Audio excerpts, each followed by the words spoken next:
esse é um tempo de você investir no culto doméstico, investir na sua família, em adorar o Senhor com a sua família.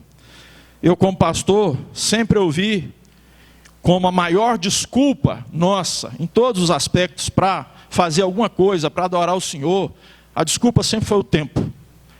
E agora, parece que Deus removeu essa desculpa, né? Ninguém tem essa desculpa mais de não ter tempo. Então aproveite o tempo da melhor maneira que você pode, adorando, cultuando o Senhor, investindo na sua família, no culto doméstico, na sua casa.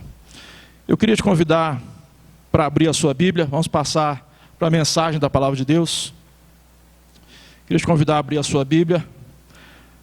Um dos textos mais conhecidos e também mais impactantes da Bíblia, na minha concepção. Isaías capítulo 6.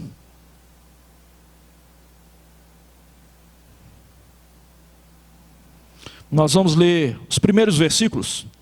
Isaías capítulo 6, nós vamos fazer a leitura do verso 1 ao verso 8. Isaías capítulo 6, nós vamos ler do verso 1 ao verso 8.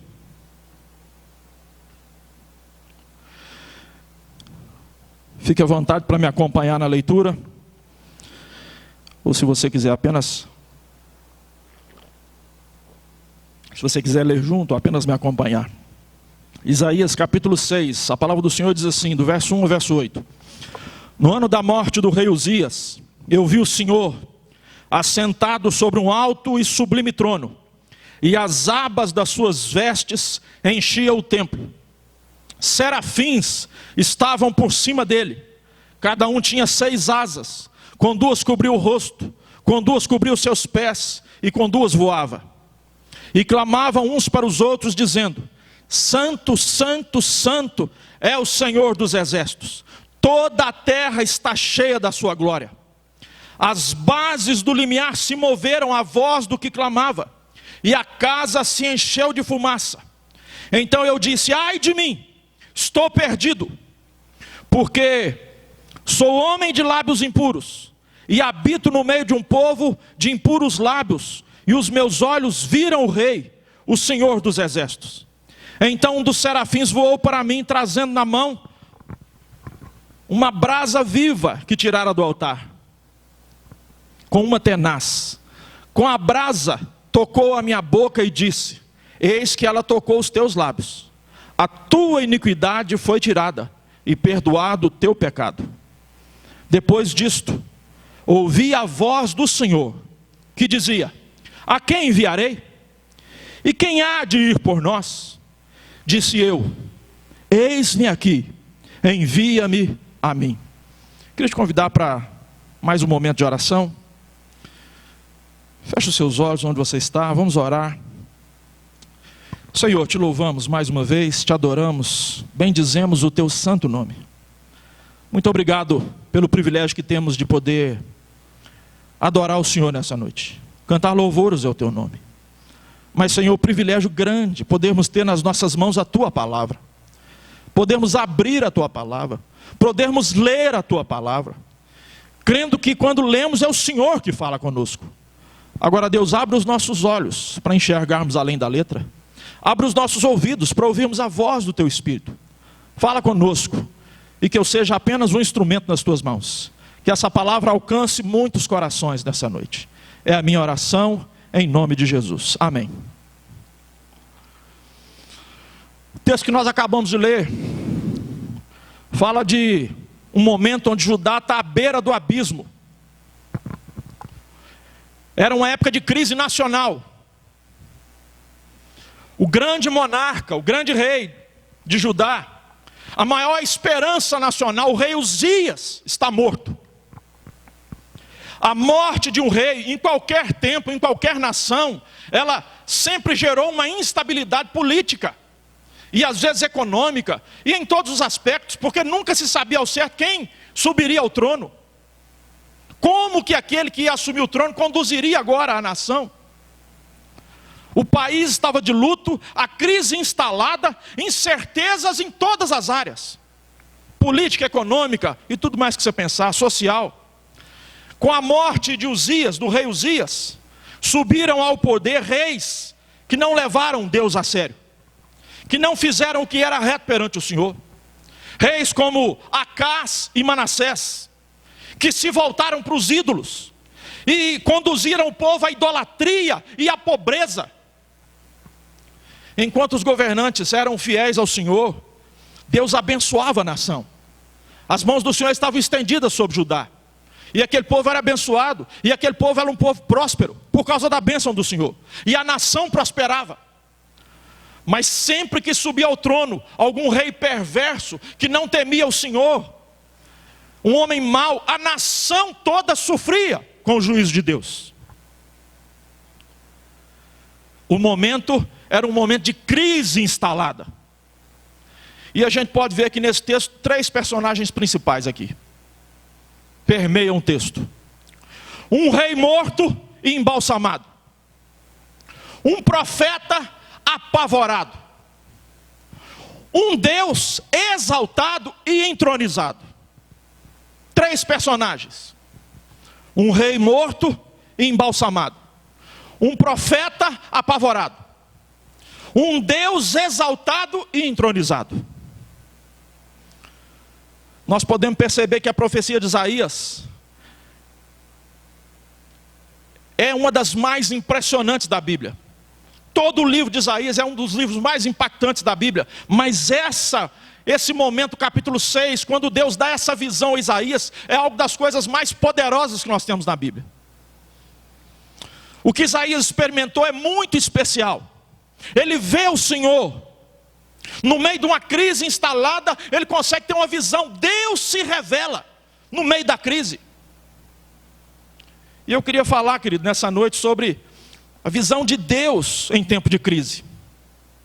Deus se revela para Isaías em toda a sua majestade, em toda a sua santidade. Isso não acontece todos os dias. Só poucas pessoas experimentaram isso, profetas, e nem todos os profetas, apenas alguns tiveram essa experiência e esse privilégio de contemplar a glória do Senhor. Moisés, por exemplo, descobriu a presença de Deus na sarça, que não se consumia, ela queimava lá no deserto, mas não se consumia, e Deus falou com ele.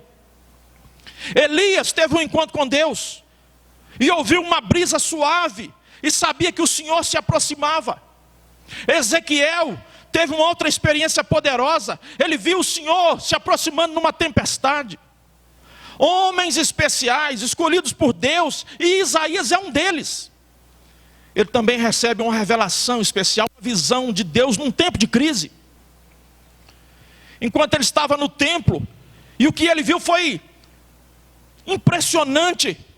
Nós podemos sentir e perceber o quanto Isaías se sentiu pequeno diante da grandeza de Deus. Ele disse: eu vi o Senhor assentado no alto e sublime trono, e a borda das suas vestes enchiam o templo. Não sei se você consegue entender isso, mas Isaías teve uma visão do trono de Deus. Algo poderosíssimo, algo majestoso, algo grandioso. E a borda das vestes de Deus enchiam o templo onde Isaías estava. Algo que ia muito além do templo. O templo foi uma construção enorme, irmãos, onde qualquer pessoa se sentiria pequena diante da grandiosidade do templo de Jerusalém. E é nesse templo enorme que Isaías viu apenas a borda das vestes de Deus enchendo completamente aquele lugar. Essa construção enorme agora está cheia da majestade de Deus, da glória de Deus.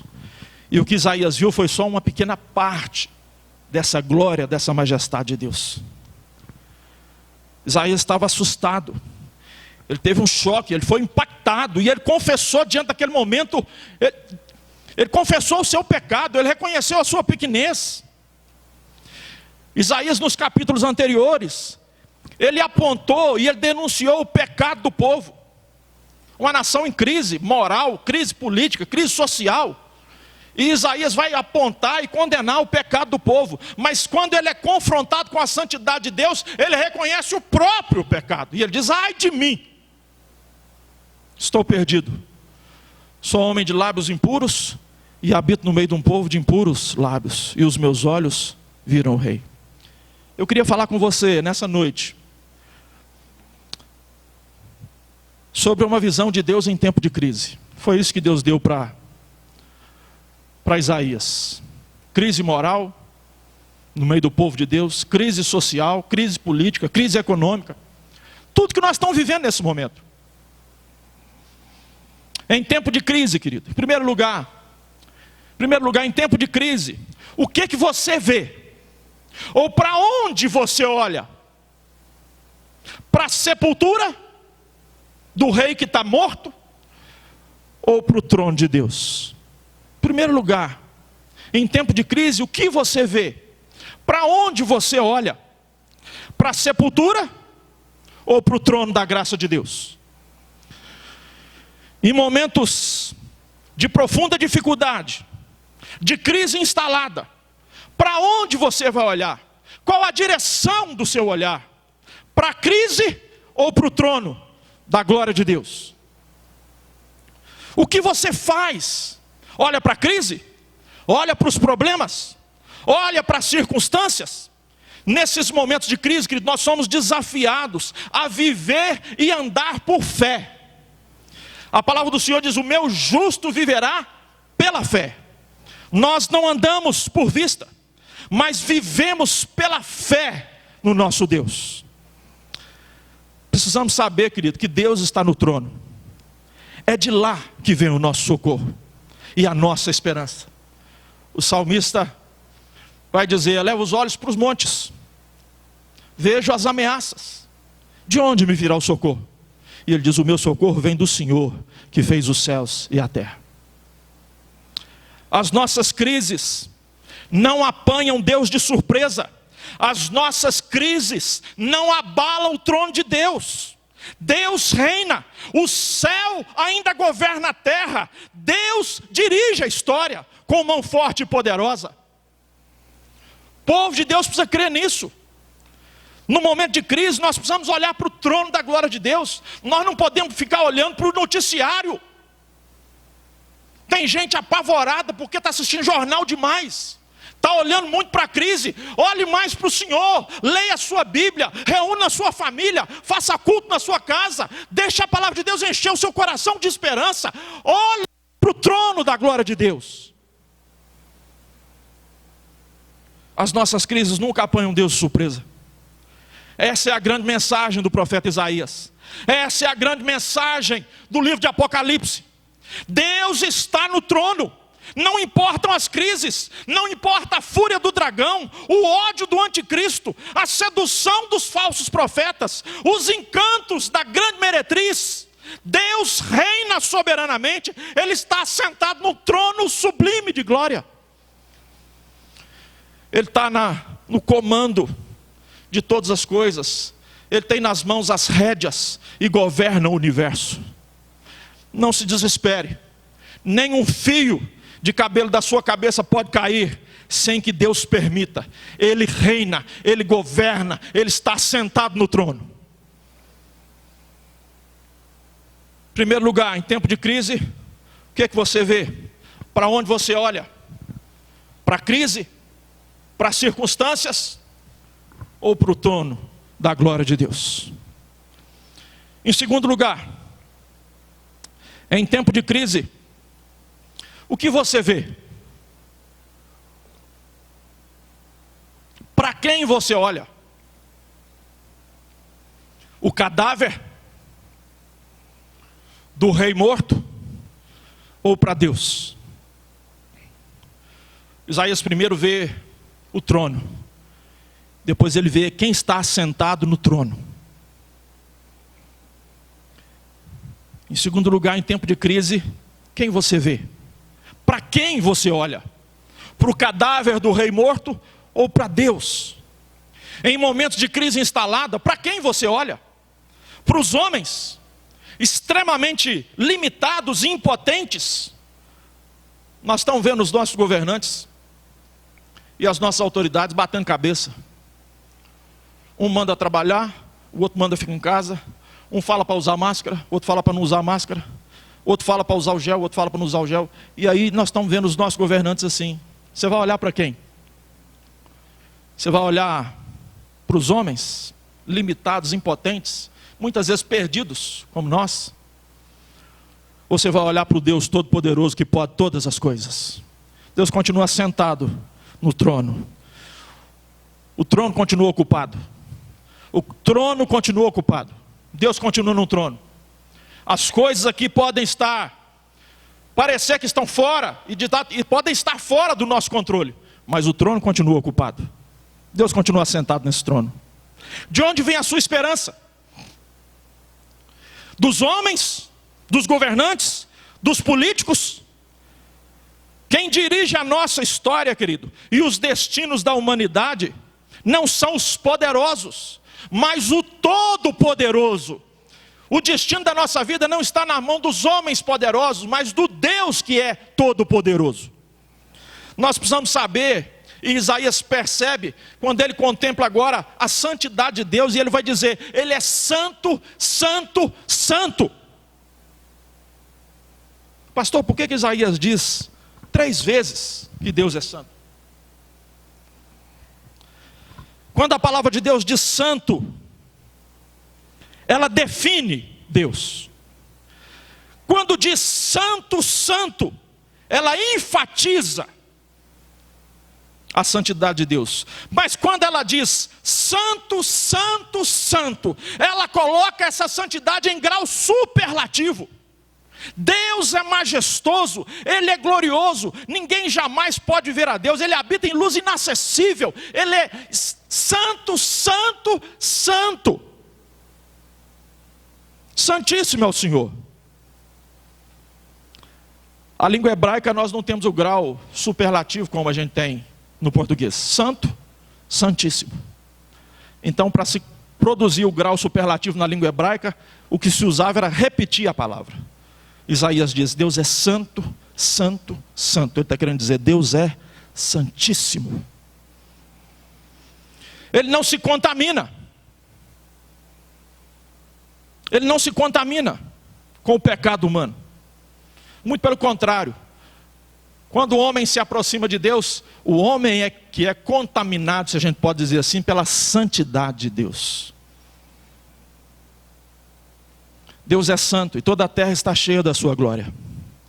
Ele é o Senhor dos exércitos, é Deus que luta por nós, Ele é que guerreia as nossas guerras, que se manifesta e que age poderosamente em favor do seu povo. A maior necessidade da igreja hoje é ter essa percepção clara da majestade de Deus, da santidade de Deus. Nós precisamos ter um senso da glória de Deus. É impossível ter uma visão da glória de Deus sem se humilhar no pó. Isaías contempla a santidade de Deus e ele reconhece que toda a terra está cheia da sua glória.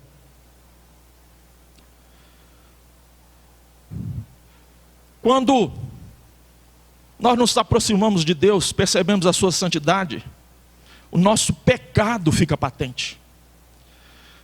O contraste da santidade de Deus e o nosso pecado fica patente. Quanto mais nós nos aproximamos de Deus, mais nós temos clareza da nossa indignidade. O que leva Isaías a clamar contra si mesmo e dizer, ai de mim. O que ele tinha feito anteriormente, denunciando o pecado do povo, agora ele se percebe também a sua indignidade. E ele diz, ai de mim. Estou perdido, os meus olhos viram o rei.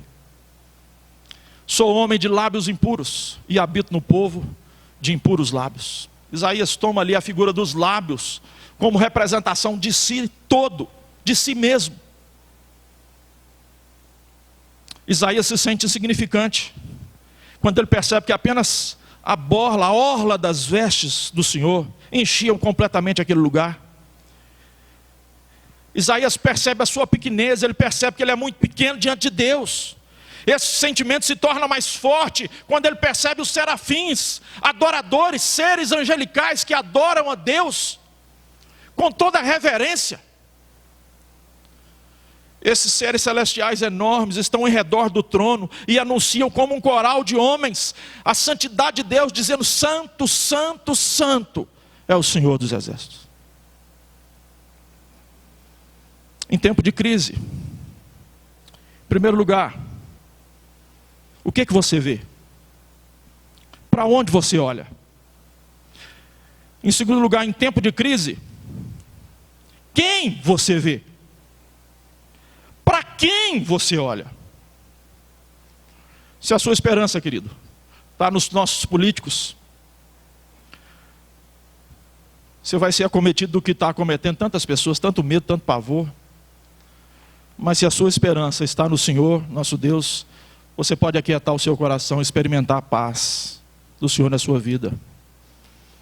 Em terceiro e último lugar, em tempo de crise, como você vê? Em primeiro lugar eu disse, o que você vê? Em segundo lugar, quem você vê? E agora em terceiro lugar, como você vê? Como você percebe a situação? Qual a sua percepção da realidade, das coisas, das circunstâncias? Como um pecador morto espiritualmente? Ou como um pecador já purificado pela santidade de Deus? Isso vai fazer toda a diferença.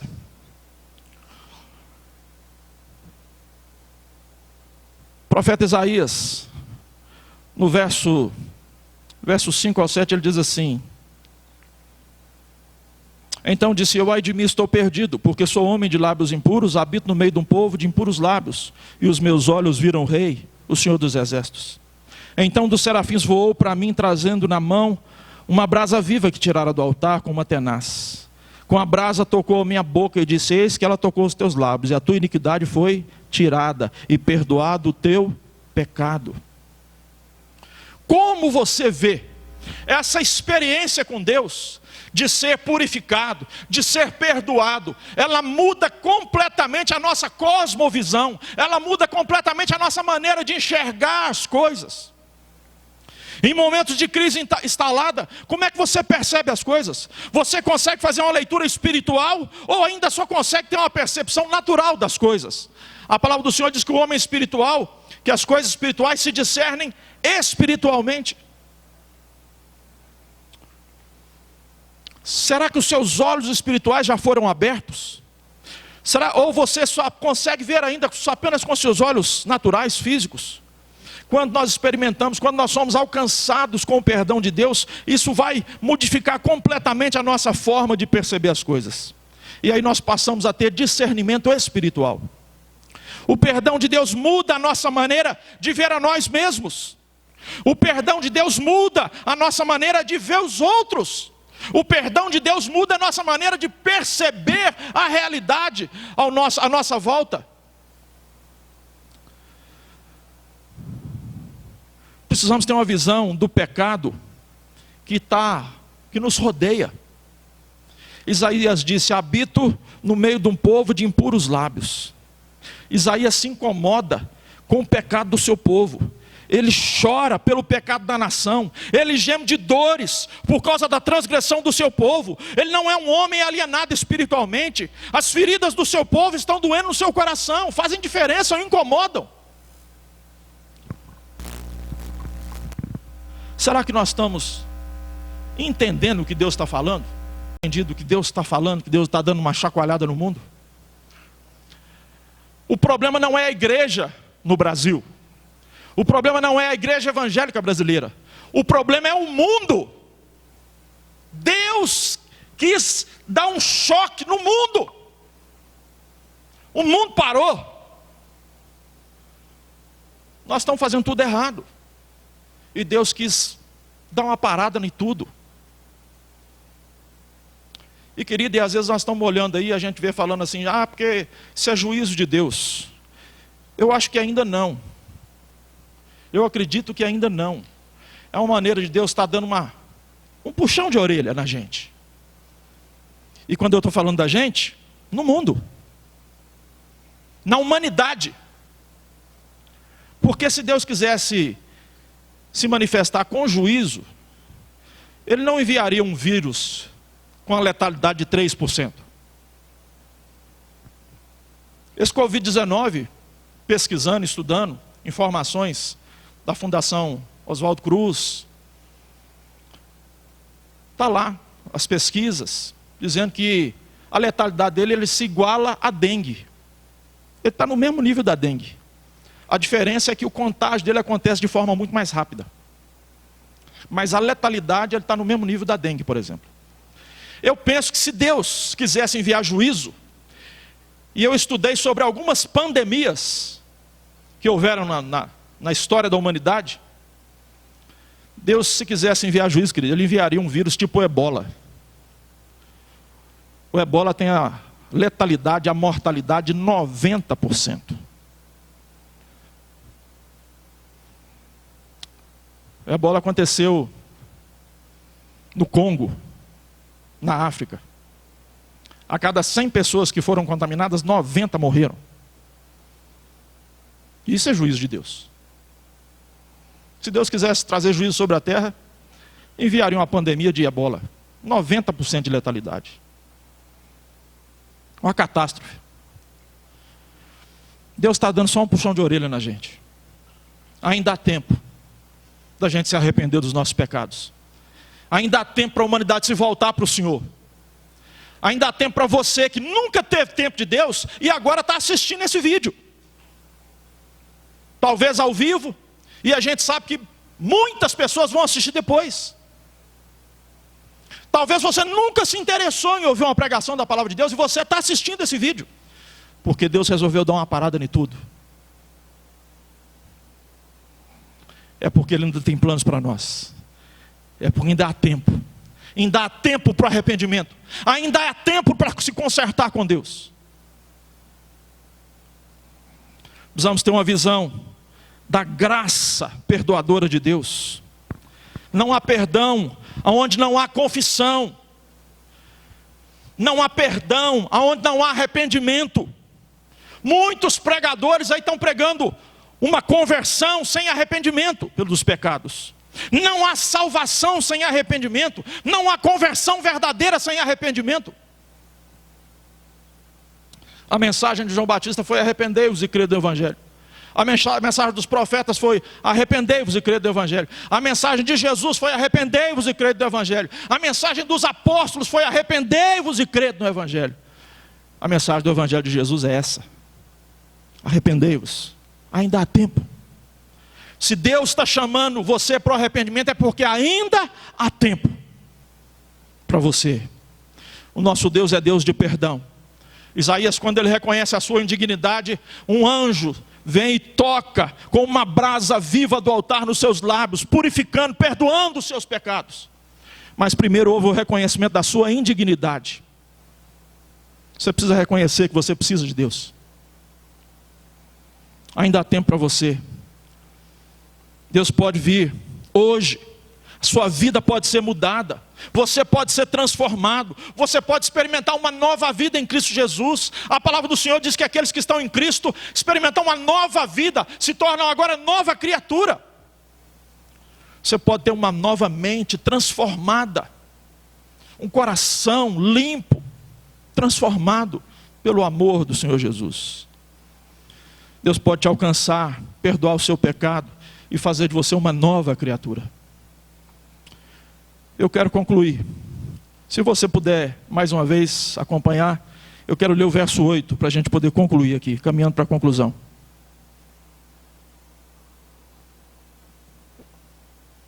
Depois disto, ouvi a voz do Senhor que dizia: a quem enviarei? E quem há de ir por nós? Disse eu: eis-me aqui, envia-me a mim. A quem enviarei? E quem há de ir por nós? Disse eu. Isaías respondeu: eis-me aqui, envia-me a mim. Diante da revelação de Deus, da visão de Deus, num tempo de crise, e eu acredito que Deus está se revelando a muitas pessoas. O que você vai fazer? Diante da revelação de Deus para você, diante da visão de Deus para você, o que você vai fazer? Qual a sua resposta ao chamado de Deus para servi-lo?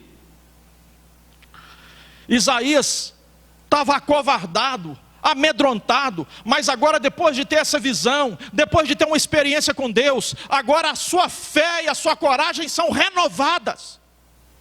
E ele diz: eis-me aqui, envia-me a mim. Prontidão, disponibilidade para servir a Deus. Qual a sua resposta para o chamado de Deus? Para servir a Deus, querido, nós precisamos ter uma experiência real e pessoal com Deus. A sua experiência não vale para mim, a minha experiência com Deus não vale para você. Você precisa de uma experiência pessoal com Deus.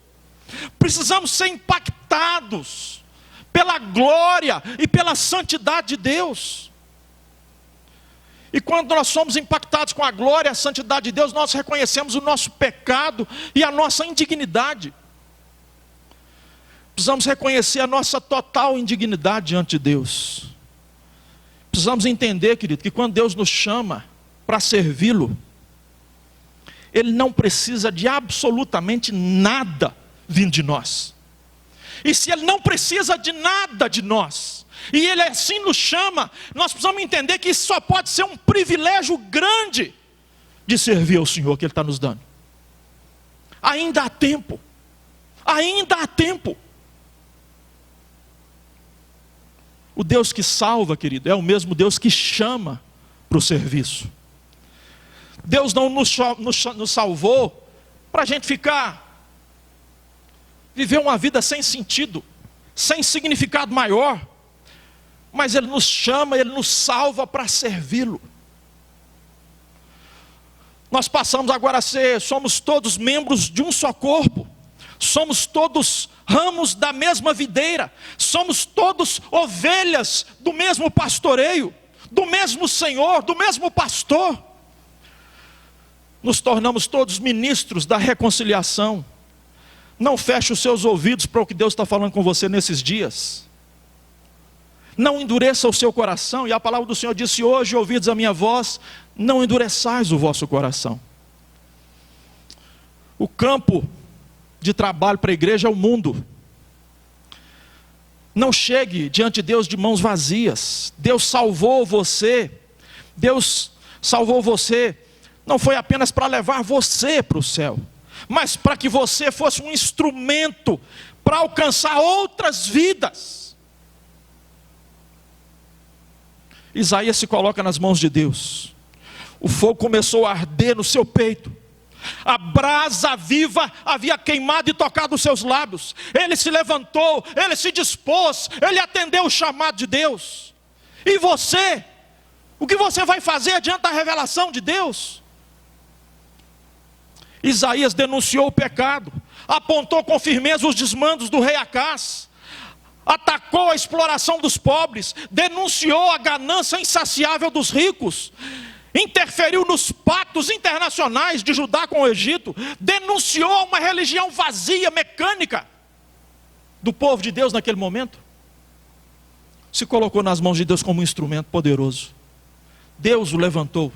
Ele se colocou nas mãos de Deus, e Deus o levantou como um instrumento poderoso naqueles dias. Hoje nós temos muitos desafios. Eu e você temos desafios na família, os nossos filhos, na escola, na empresa, no trabalho. Deus está chamando você para ser um instrumento de bênção no meio dessa nação perdida. Deus está levantando homens e mulheres de Deus para colocar a mão no arado, no trabalho, e fazer diferença nessa geração. Deus está levantando um povo, querido, nesses dias de crise, onde tantos estão apavorados, tomados pelo medo. Deus quer levantar um povo cheio de fé e de coragem para enfrentar o que vier pela frente. O clamor de Deus cruza os séculos. O mesmo clamor chega até nós hoje. E a pergunta de Deus é: a quem enviarei?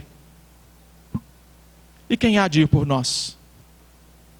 A resposta de Isaías foi: eis-me aqui, envia-me a mim. Louvamos pelo cuidado do Senhor com a nossa vida. Te louvamos porque nessa noite nós fomos mais uma vez impactados pela Tua palavra, pelo poder que há na Tua palavra. Senhor, não nos deixe nesse momento olhar para a crise, mas que nós possamos olhar para o Senhor. Permissão, sem a manifestação da Tua vontade. E nós cremos que o Senhor tem um propósito em tudo isso.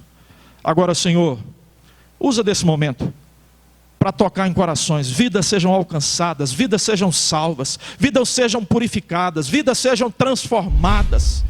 Senhor, em nome de Jesus, onde essa palavra chegar, que chegue transformação, que chegue salvação, chegue poder do Senhor, que a glória do Senhor se manifeste sobre a vida de cada pessoa que está ouvindo essa mensagem. É a minha oração,